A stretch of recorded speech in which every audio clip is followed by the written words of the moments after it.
Nous sommes à Beyrouth, en juin 1989. Karim va chez Nada, il est heureux malgré le chaos. Il se souvient du premier jour de la guerre. C'était le 13 avril 1975. Petit à petit, tous les habitants de Beyrouth s'habituaient. Ici, personne n'a de projet. On vit tous au jour le jour. Karim continue son chemin vers chez Nada, tout en pensant à la guerre. Depuis 3 mois, les bombardements ont repris. Il y en a qui partent en France, aux États-Unis ou en Afrique du Nord. Quelques jours avant que les bombardements reprennent, mes parents sont partis à Montréal avec mes frères voir ma grand-mère. J'ai préféré rester et réviser mon bac. Après, j'ai été vivre chez Béchir et 3 jours après le début des bombardements, j'ai pu prévenir mes parents. Les lignes téléphoniques étaient coupées. Karim continue son chemin vers chez Nada et maintenant il se rappelle de la première fois qu'ils se sont embrassés. Au lycée, je ne voulais pas trop montrer mes sentiments pour Nada. J'en ai parlé qu'à Béchir. Je suis pressé d'arriver chez elle. Karim avance, il va vers chez Nada, il arrive devant son immeuble, enfin ce qu'il reste de son immeuble, une bombe est tombée dessus.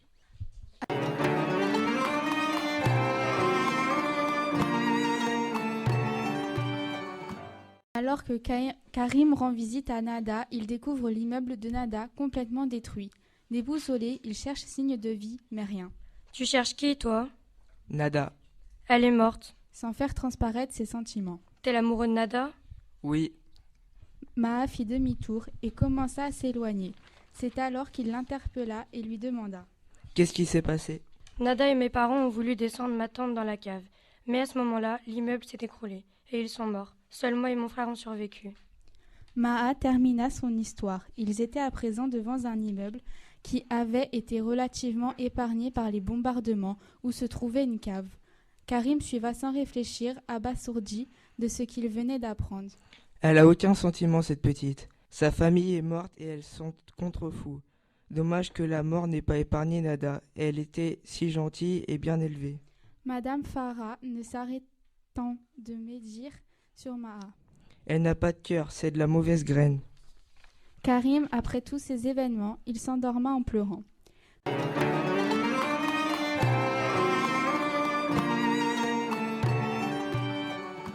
Quand il se réveilla, un genre de backgammon lui proposa de jouer. Il lui expliqua que Maha et son frère partent pour la France dans quelques jours. La nuit, il entendit un bruit semblable à un rat et il se réveilla et vit Nada. Que fais-tu dans le placard à provisions? Pourquoi voles-tu? Je souhaite partir à Tifla. Viens ou reste ici. Maha s'apprêtait à partir quand Karim la rattrapa. Où vas-tu? Je pars pour Schlifa. Schlifa? C'est où ça, Schlifa? Schlifa se trouve près de Baalbek, qui se situe derrière le mont Liban. Es-tu folle? Tu crois vraiment qu'une fille de 10 ans pourra traverser tous les dangers de cette expédition? Et pour quelle raison veux-tu aller là-bas? De une, je n'ai pas que 12 ans. De deux, si je vais, c'est pour ne pas être séparée de mon frère. Et de trois, je ne suis pas folle. Karim, surpris, regarda Maha de la tête aux pieds. Tu as 12 ans! Pourtant, dans mes souvenirs, ta sœur avait plus de forme que toi. Et alors? On est toutes différentes. Karim s'aperçut qu'il s'éloignait du sujet. Il décida donc de revenir au sujet principal. Pourquoi penses-tu que tu seras séparé de ton frère? Madame Farah a dit qu'une fois arrivés en France, il nous séparerait. Et je ne veux pas que ça arrive. Et je ne veux surtout pas être séparée de lui. Comprends-tu cela? Karim ne répondit pas. Maha n'ayant pas la réponse à sa question, elle se retourna et entama la suite de son chemin. Sans hésiter, Karim l'accompagna dans son périple.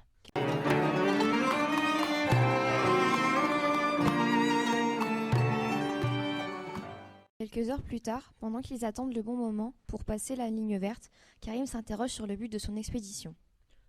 Pourquoi veux-tu aller à Schlifa? Je veux aller rejoindre un ancien employé de mes parents qui s'appelle Elias. Il était vraiment gentil, ce monsieur. Pourquoi pas? De toute façon, rien ne me retient à Beyrouth maintenant. Malheureusement, la carte que j'ai prise au camp m'indique ni les zones de combat, ni les routes bloquées, ni les barrages de miliciens. Nous verrons ça plus tard, Maha. Pour l'instant, il faut traverser Beyrouth Est. Et comment allons-nous justifier notre passage à l'Est? On va mentir et dire qu'on va voir notre oncle, Antoine Milad. Arrivé au barrage, l'un des miliciens tombe dans le piège.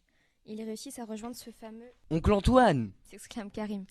Le regard de l'homme se pose sur lui et une lueur de compréhension passe dans ses yeux. Vous voilà enfin, mes neveux. Cela fait longtemps que je ne vous ai pas vus. Le garçon se sent soulagé. Le journaliste a saisi la situation. Le milicien convaincu les laissa passer. Antoine les invite ensuite à se reposer chez lui.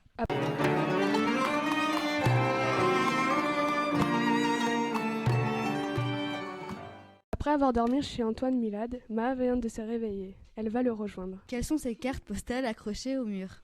Antoine vient de remarquer la présence de Maha. C'est une tapisserie de la dame à la licorne. Ça te plaît? Maha hoche la tête. L'oncle de Karim change de sujet, subitement, pour apaiser les tensions, et leur demande où ils vont. Où allez-vous? Nous allons à Chili. Je connais un raccourci qui vous ramène à Shlifa plus rapidement et plus prudemment. Je vous aiderai. Le matin, Karim, Maha, Jade partirent accompagnés d'Antoine Milad pour rejoindre la ligne verte et pour passer à Beyrouth Ouest. Au moment de leur laisser poursuivre leur route, Antoine Milad laissa à Maha une carte postale de la dame à la licorne qu'elle appréciait particulièrement. Puis ils entreprenèrent leur route vers Shlifa. Après avoir marché de nombreuses heures, l'épuisement leur obligèrent à s'arrêter. Ça repose du sifflement des balles. On vient à peine de partir et ça semble déjà si loin. À ce rythme-là, on ne tiendra pas le coup très longtemps. Où on est bon pour les Jeux Olympiques. On s'arrête un peu? Si tu n'en peux vraiment plus, ok. Mais j'avais pensé faire une pause à la grotte de Geta, qui ne devrait plus être bien loin. Une fois arrivés à la grotte, Maha et Karim s'installèrent pour passer la nuit. Ne pouvant pas visiter la grotte, Maha demande à Karim de lui faire une visite touristique d'après le livre que leur a donné Antoine Milad. Tu as vu toutes ces stalagmites et toutes ces stalactiques. C'est très impressionnant, j'ai toujours rêvé d'en voir. Étant très fatigués de leur journée, ils décidèrent de se coucher.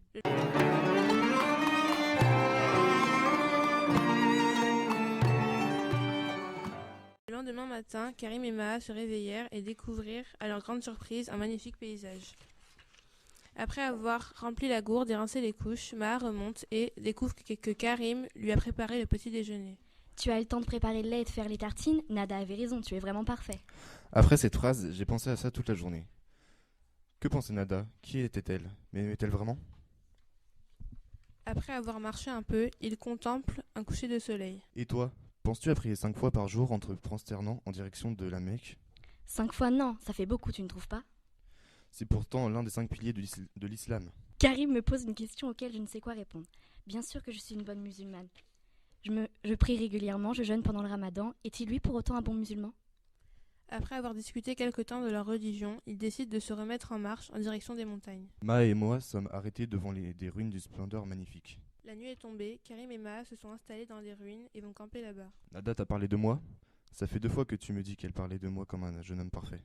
Je l'ai lu dans son journal intime. Suivant mon avis, ce n'est pas très malin. Elle aurait pu faire preuve d'imagination, mais Nada n'a jamais eu d'imagination. Karim et Maha se disputent car Karim pense qu'elle ne lui a pas tout dit au sujet de Nada et qu'il y a une part de mensonge dans ses propos. Je hais les gens parfaits. Karim pourrait faire un bon policier, sévère, pompeux, facilement indigné.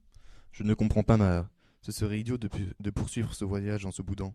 Je vais chercher à la rendre moins dure à mon égard. Après avoir trouvé Tête Noire, Karim et Maha cherchent la voie romaine, accompagnés de Jade.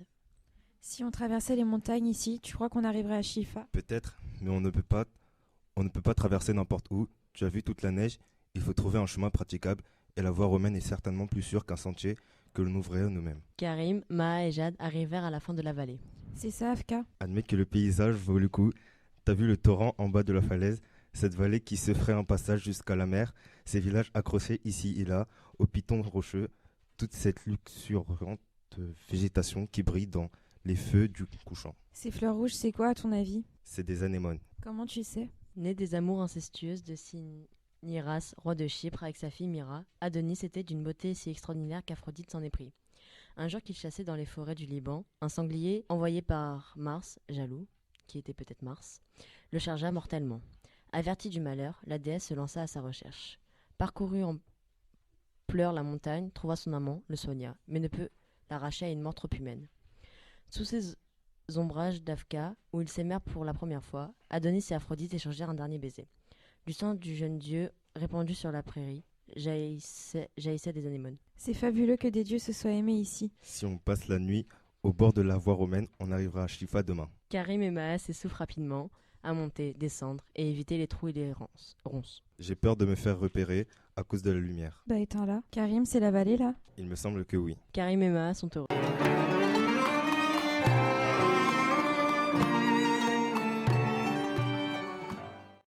Maha et Karim marchent avec la chèvre. Ils arrivent au bord de la falaise. Il faut qu'on trouve un autre moyen de passer. On n'a qu'à partir à droite. Ils trouvent un autre moyen de traverser sur le passage. Ils trouvent des fleurs. Oh, regarde les fleurs. Je sors mon guide et je t'explique l'histoire de ces fleurs. Oh, c'est des anémones. Ils racontent l'histoire des anémones. Puis ils continuent leur route. Viens, on allume la lampe. Non, il faut éteindre, on va se faire repérer. Ils continuent leur route dans le noir. Attends, je remonte Jade. Maha lâche la chèvre. Elle s'enfuit. Tout à coup, un gros boom. Maha, non! Karim court. J'aperçois Maha courir au loin. Mais je me demande ce qu'elle fait. Qu'est-ce qu'il se passe? C'est Tête Noire. Je l'ai vue exploser. Il faut la sortir de là.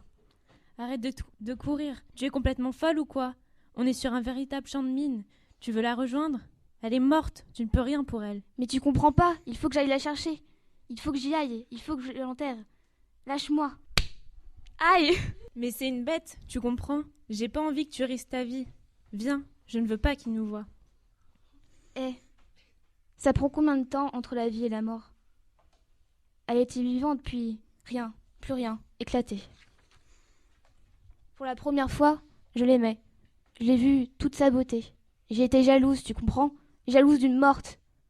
Elle était belle, tellement douce. Tout le monde l'aimait. Tout l'inverse de moi. Et moi, je suis toujours là. Je suis un monstre. Mais arrête de te faire du mal. Tu n'es pas un monstre. Mais arrête, tu aurais préféré que ce soit elle ici. Je ne veux pas choisir entre vous.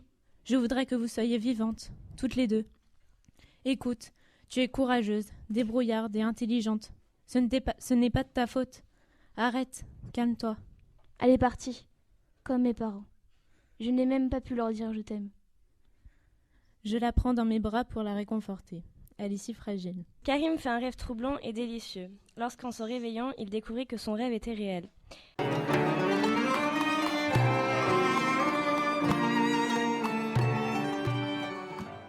Maha est contre lui dans une position compromettante. Oh mon Dieu, Maha, je suis tellement désolée. Mais pourquoi tu te l'éloignes comme ça? Si ça avait été Nada, tu ne réagirais pas ainsi. Arrête d'être jalouse, j'en ai marre. Nada, pour se venger, dit méchamment. Tu veux savoir ce qu'elle a écrit, Nada, au sujet du baiser que tu lui as donné? C'était pas mal. Vexé, Karim part. Tu vas où? Tu nous abandonnes pas quand même. Je reviens plus tard, je vais faire un tour. Au bout de quelque temps, Karim est surpris par un cri perçant. Ah! Karim décide alors de se dépêcher de descendre. Arrivé au col, ne trouvant pas Maha, paniqué, il se met à courir. Maha! Il découvrit Maha dénudée, au sol, la gorge tranchée. Elle était morte. Après avoir entendu un bruit suspect, Karim a couru vers Maha et Jade. Il découvre Maha sans vie. Karim, choqué par la nudité de Maha, l'enveloppe dans une écharpe. Karim veut absolument se rendre à Shlifa car Maha le désirait au plus profond d'elle afin de rejoindre les amis de ses parents malgré la fatigue et son fardeau. Karim continue d'avancer. Une fois arrivé au village, Maha apprend une triste nouvelle. Une villageoise interpelle soudainement Karim. Mon enfant, que portes-tu dans tes bras? Je porte mon ami que j'ai retrouvé morte. Je cherche Elias et sa femme. Ils sont morts depuis 6 mois. Je veux aller à Shlifa pour enterrer mon ami. Va à Shlifa, tu retrouveras Fatima, la mère de Elias. Arrivé à Shlifa, Karim et les habitants enterrent Maha au pied d'un genévrier, symbole de la vie. Karim s'adresse à Maha. Tu es ici à Shlifa, à l'ombre d'un genévrier. Tu vois, je connais enfin le nom. Et c'est un bel arbre. Quand le vent s'insinue entre les branches, ça fait comme un murmure. Il va pouvoir te tenir compagnie quand je serai parti.